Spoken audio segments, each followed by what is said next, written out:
Bismillahirrahmanirrahim. Assalamualaikum warahmatullahi wabarakatuh. Alhamdulillah, salatu wassalamu ala Rasulillah wa ala alihi wa sahbihi wa wala.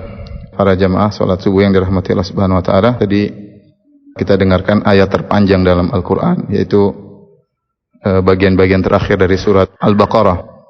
Itulah ayat yang terpanjang, dan ayat terpanjang tersebut ternyata berkaitan tentang masalah utang piutang.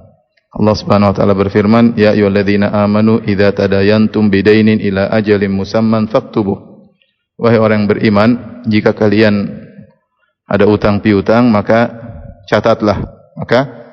Kemudian Allah perinci sampai panjang.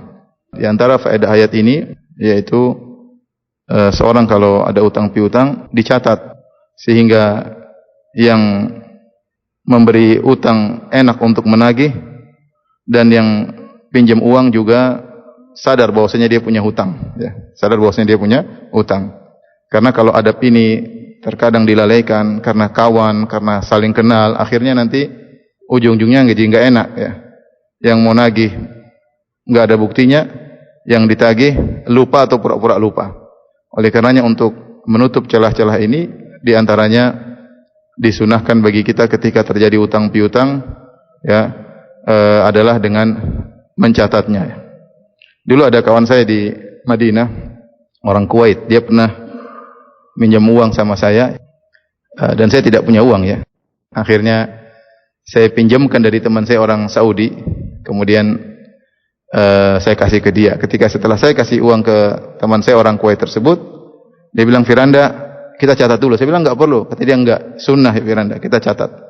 Ya, catat. Sehingga meskipun saya kenal baik sama dia, bahkan dia sering nolong saya, ya. Saya sering numpang mobilnya kalau ke universitas karena saya belum punya mobil ketika itu, ya. Tapi tetap dia mau catat karena dia ingin menjalankan sunnah, ya.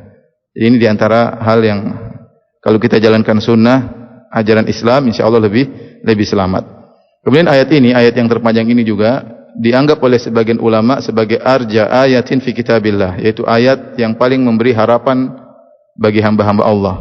Kenapa bisa memberi harapan? Kata mereka, ayat ini berbicara tentang kemaslahatan utang piutang, kemaslahatan duniawi. Sampai Allah turunkan ayat yang panjang tentang masalah ini. Artinya Allah perhatian kepada hamba-hambanya. Sampai aturan utang piutang Allah turunkan ayat terpanjang. Dan ini menunjukkan kasih sayang Allah kepada hamba-hambanya agar tidak terjadi apa-apa di kemudian hari.